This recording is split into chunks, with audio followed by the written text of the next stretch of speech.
Simin Sampang hari ini kembali hadir dan tentunya selalu ditemani oleh narasumber-narasumber terbaik. Dan hari ini saya sudah ditemani oleh narasumber cantik yaitu Ibu Sofi. Apa kabar Bu Sofi? Alhamdulillah. Iya. Jadi Bu Sofi ini adalah salah satu guru di Min Sampang yang mengajar di kelas 1. Beliau ini mengajar di Min Sampang sudah hampir berapa tahun Bu? 2018 4 tahun, berarti sudah hampir 4 tahun. Nah Bu Sofi, saya kan tidak pernah mengajar anak kelas 1. Tentunya saya sangat penasaran sekali dengan cerita-cerita anak kelas 1. Yang saya tahu setiap guru itu pasti punya tantangan di kelasnya masing-masing. Iya, dan saya ingin mendengarkan cerita dari Bu Sofi. Mungkin Ibu bisa menceritakan secara singkat dulu bagaimana keadaan anak kelas 1 di Min Sampang. Iya. Di Min Sampang itu kan kelasnya itu paralel ya. Jadi ada 1A, 1B. Nah, kebetulan saya ini mengajar di kelas 1A. Nah, jumlah siswanya di kelas 1A itu ada 19 anak. Nah, ini lebih banyak lakinya daripada perempuan. Oh iya. Ya. Jadi yang laki itu ada 12 anak, kemudian yang perempuan 7, 19. Dan mereka ini 100% itu belum bisa baca, belum bisa menulis, dan juga belum bisa berhitung. Jadi kalau kelas 1A itu kan memang dipisah lah, yang belum bisa baca itu memang ditaruh di kelas 1A.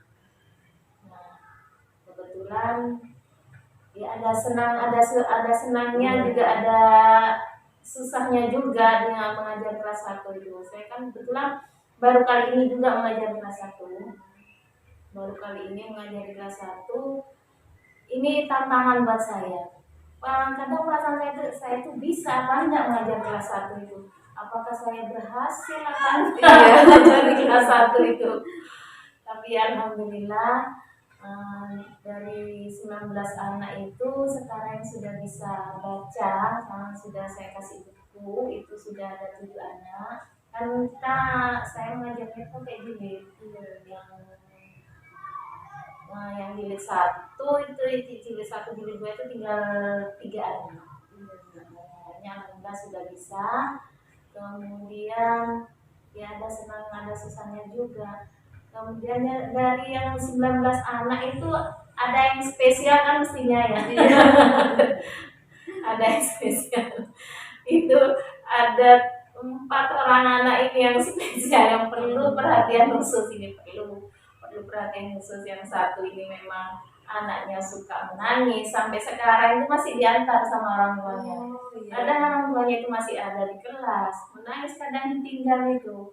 Kemudian yang satu ini anaknya agak cedal gitu loh, agak cedal. Jadi kalau baca itu kayaknya kedengarannya itu semua gitu, semua. Jadi baca gitu cacanya, pokoknya caca semua gitu. Kadang temennya kalau mendengar itu ketawa ya, karena lucu gitu. Guru yang lain itu sempat nanya juga sama saya, guru Umi itu, Ibu kalau ngajarin yang inisial saja ya. Pakai inisial saja, itu namanya itu inisialnya itu S. Jadi Ibu kalau ngajari anak ini gimana Bu? Ya saya lihat mulutnya, saya gitu. Saya lihat mulutnya, kalau misalkan mulutnya itu menurut saya pas ya sudah lah gitu. Mau gimana kan lagi memang sudah seperti itu. Cedal gitu anaknya itu. Cara membacanya tidak bisa sama sekali. Kemudian yang satu ini yang inisial F ini memang agak susah soalnya. Temennya itu tidak tahu nama temennya itu siapa, tidak tahu sampai sekarang. Iya. Sampai sekarang nama temennya itu ini sama namanya temennya ini tidak tahu. Tidak tahu. Kadang tuh sama saya sampai disuruh disuruh manggil, cepat panggil temennya ini. Nah saya kasih tahu namanya ini gitu, suruh manggil sama saya, tidak mau. Iya, suruh saya kasih tabungan itu, ini kasihkan anak ini, itu namanya ini, tidak tahu, tidak mau. Jadi sampai sekarang, sampai semester 2, yang namanya itu banyak Belum yang tahu tahu. gitu ya. Paling yang tahu satu dua anak ini memang dia suka jahilin ini, suka jahilin, suka nyubit, jadi dia kenal namanya. Untuk yang lain itu dia tidak kenal. Itu susahnya Masya Allah. Nah itu susah senangnya ngajar di kelas 1 itu seperti itu. Alhamdulillah ada senangnya juga, ada susahnya juga. Iya. Berhasil apa enggak saya itu. Tapi kalau misalkan saya sudah ngajari anak bisa membaca dan menulis, sekarang alhamdulillah sudah agak mendingan lah, tidak mendingan itu, sudah bisa baca, menulis, berhitung. Menulis itu dulu tangannya itu kalau suruh nulis kan tidak sama dengan kalau di kota sih enak. Iya. Kalau di kota enak, dia sudah di TK, kemudian orang tuanya juga mengerti. Kalau di sini, kalau di pedesaan, ya gitu gitulah, bukan kan tahu sendiri. Iya, sebenarnya sebagai sekolah yang letaknya di desa, saya rasa sebenarnya kalau faktor anak belum bisa membaca itu bukan hanya di Min Sampang ini ya Bu ya, tetapi juga di sekolah-sekolah lain mungkin sama. Dan itu memang menjadi faktor terpenting dalam proses belajar anak. Karena logikanya kan bagaimana anak bisa belajar kalau mereka belum bisa membaca gitu. Untuk menangkap pembelajaran itu kan masih belum sama. Itu. Nah ini saya kadang di kelas itu juga seperti itu. Ya, di satu sisi kita harus mengajarkan materi kepada anak. Di sisi yang lain, anak belum bisa baca. Menerangkan pelajaran saja saya kadang kesulitan. Mau diajarin apa, Mbak? Menulis saja belum bisa, membaca saja belum bisa gitu. Kalau sekarang tuh saya sudah bisa memilah. Jadi anak yang sudah bisa baca itu saya kasih buku, saya kasih materi. Saya sampaikan materinya. Yang belum bisa baca, yaitu saya privat satu-satu gitu. Tapi alhamdulillah itu sudah ada sebagian besar yang sudah bisa mengikuti pelajaran itu bisa. Jadi memang harus benar-benar telaten ya Bu ya. Apalagi ini di kelas 1A kan yang memang dipisah ya Bu ya, antara 1B dan 1A. Jadi yang di 1A ini memang kebanyakan anak yang belum bisa membaca. Bukan tidak bisa ya Bu ya, tidak bisa. Belum bisa membaca. Jadi memang benar-benar harus telaten. Iya, belum bisa, bukan tidak bisa. Intinya sekarang kan sudah sebagian besar sudah bisa membaca, alhamdulillah.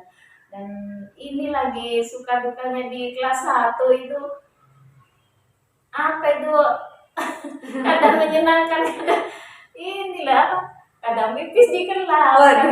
Pipis di kelas ya Bu ya. Ada itu kemarin itu 3 orang anak itu sampai pipis di kelas, diambil di kelas. Aduh gimana, dia tuh ngomong, Ibu mau pipis ya, saya gitu. Itu sudah pipis di celananya itu. Tuh dia mau bilang pipis itu ternyata sudah pipis di celananya. Saya sudah bilang kan anak itu, kalau mau pipis cepetan pipis, jangan jangan ditahan-tahan gitu. Tapi ya namanya anak kecil, seperti itu. Ibu mau pipis, sudah pipis di celananya. Ibu mau sudah di celananya. Baru bilang gitu ya. Iya. Allah, Ibu ini galak ya, saya sampai gitu. Takutnya anak-anak takut ke saya. Ibu ini galak ya?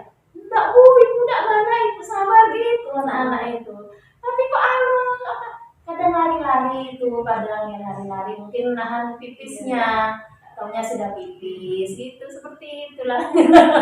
Aduh saya jadi membayangkan nih Bu, maksudnya suasana di kelas itu seperti apa riuhnya mereka, terus untuk menjaga mood mereka supaya tetap baik, supaya tetap mau mengikuti pembelajaran. Dan itu tidak mudah ya Bu ya, memang butuh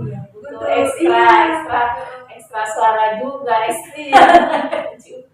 juga seperti itu. Ya jadi pertanyaan saya satu, capek tidak sih Bu sebenarnya jadi seorang guru dan mengajar di kelas 1 dengan kondisi siswa yang seperti itu? Kalau dibilang capek, ya capek, tapi kita niatkan ibadah saja. Iya. Ya mudah-mudahan itu mungkin bisa jadi ladang amal kita, misalkan gitu ya. Jadi saya berharap itu orang tua itu bisa kerjasama, karena ada kita kan bentuk grup WhatsApp itu ya. Kadang saya kasih ke orang tua itu motivasi apa gini-gini. Itu kadang 1-2 orang yang merespon gitu ya. Yang merespon, yang lainnya juga ada. Gimana saya itu. Iya. Iya, seperti itu. Jadi memang sebenarnya ini semakin membuat saya sadar bahwa menjadi guru itu memang tidak mudah ya Bu. Mungkin mudah jika dijalaninya hanya datang ke sekolah lalu mengajar lalu pulang lagi. Tetapi berbeda lagi ceritanya kalau kita sudah melibatkan hati. Apalagi seperti cerita ibu ketika di kelas memang harus telaten, sabar menghadapi anak-anak yang seperti itu. Dan saya jadi teringat ke sama puisinya, salah satu karya puisi dari Ani Sukmadewi nih Bu. Kalau tidak salah liriknya itu begini. Arti dari sebuah rasa ikhlas, arti dari sebuah rasa sabar, itulah definisi dari guru terbaikku begitu. Jadi itu relate sekali dengan guru-guru yang mereka harus melibatkan hati dalam mengajar. Memang harus itu, apalagi ajar kelas 1 harus dengan hati, harus dengan kesabaran. Memang seperti itu ya. Ada kadang kalau dijelaskan materi itu kadang ada yang menjengkelkan, ada yang lari-lari, ada yang sama temennya itu guyonan sampai nangis gitu itu. Kadang ada yang mudah untuk menangkal, kadang ada yang sulit. Memang karakteristik anak kan beda-beda ya. Campur aduk gitu Bu ya. Bukan hanya mengajar berarti Ibu di kelas ya, tapi juga mengatasi anak-anak yang seperti itu. Iya, ada yang cerewet. Iya. Ada yang suka jahilin temennya itu. Tapi alhamdulillah anak-anak seperti itu kadang bikin saya ketawa gitu. Iya, kadang bikin saya ketawa. Nakalnya itu nakalnya lugu gitu, bukan nakalnya anak besar. Kalau anak besar kan kalau nakalnya anak-anak itu seperti itu kadang saya itu ketawa itu. Gergetan tapi gimana gitu ya Bu. Kadang saya itu baru datang dari masih belum di kelas, itu masih di depan kelas itu anak-anak sudah lari, ibu gitu. Terus apa yang saya bawa itu kadang diambil, dibawakan. Nah seperti itu loh, membuat terharu gitu. Iya. Nah terakhir Ibu, kalau ada para orang tua siswa dari murid Ibu yang menonton video ini, harapan apa yang ingin Ibu sampaikan kepada para orang tua ini? Harapan saya mungkin bisa kerjasama, paling tidak itu anak-anak itu ditemani lah ketika waktu belajar, ditemani. Karena ada cerita itu ada orang sukses gara-gara dia selalu menemani anaknya belajar. Meskipun dia pendidikannya tidak terlalu tinggi, dia juga tidak bisa, tapi dia selalu menemani anaknya di waktu belajar. Nah, alhamdulillah anaknya ini bisa sukses. Itu kan kalau anak ditemani orang tua belajar kan punya perasaan tersendiri kan ya. Iya. Kadang-kadang itu saya tanya anak-anak, tadi malam belajar, saya gitu. Enggak Bu, enggak boleh sama ibu main HP tadi gitu. Jadi saya berharap sama orang tua untuk bisa menemani anak yang belajar, meskipun dia tidak bisa mengajari kakaknya yang suruh ngajari, tidak apa-apa, ditemani saja. Iya, ditemani saja. Itu kan punya perasaan sendiri buat anak itu. Itu harapan saya. Jadi untuk para orang tua dimanapun, mari kita bersama-sama begitu ya Bu ya, untuk bekerja sama, saling bersinergi untuk mendukung proses belajar anak, supaya anak-anak kita itu bisa mengoptimalkan kemampuan yang dimiliki dan dia tumbuh sesuai dengan harapan kita tentunya ya Bu ya. Seperti itu. Jadi kan anak itu bagaikan pena ya, bagaikan kertas. Terus orang tua itu bagaikan pena kan? Bagaimana orang tua itu mencetak anak yang bisa berakhlakul karimah seperti itu. Ya. Khususnya di poin yang tadi tuh Bu, yang soal baca. Kan itu poin pentingnya sudah jadi betul. Ketika di rumah anak-anak itu paling tidak ditemani untuk membaca, untuk belajar. Karena waktunya sudah habis nih Bu, saya ucapkan terima kasih sama Bu Sofi. Terima kasih sudah mau menemani saya sharing di sini tentang anak-anak kelas 1. Semoga apa yang disampaikan Bu Sofi banyak membawa hikmah bagi saya, membawa manfaat bagi saya dan sahabat pustaka yang menonton video ini. Terima kasih Bu Sofi. Terima kasih juga sahabat pustaka. Saya akhiri dulu. Wassalamualaikum warahmatullahi wabarakatuh. Salam literasi. Salam literasi.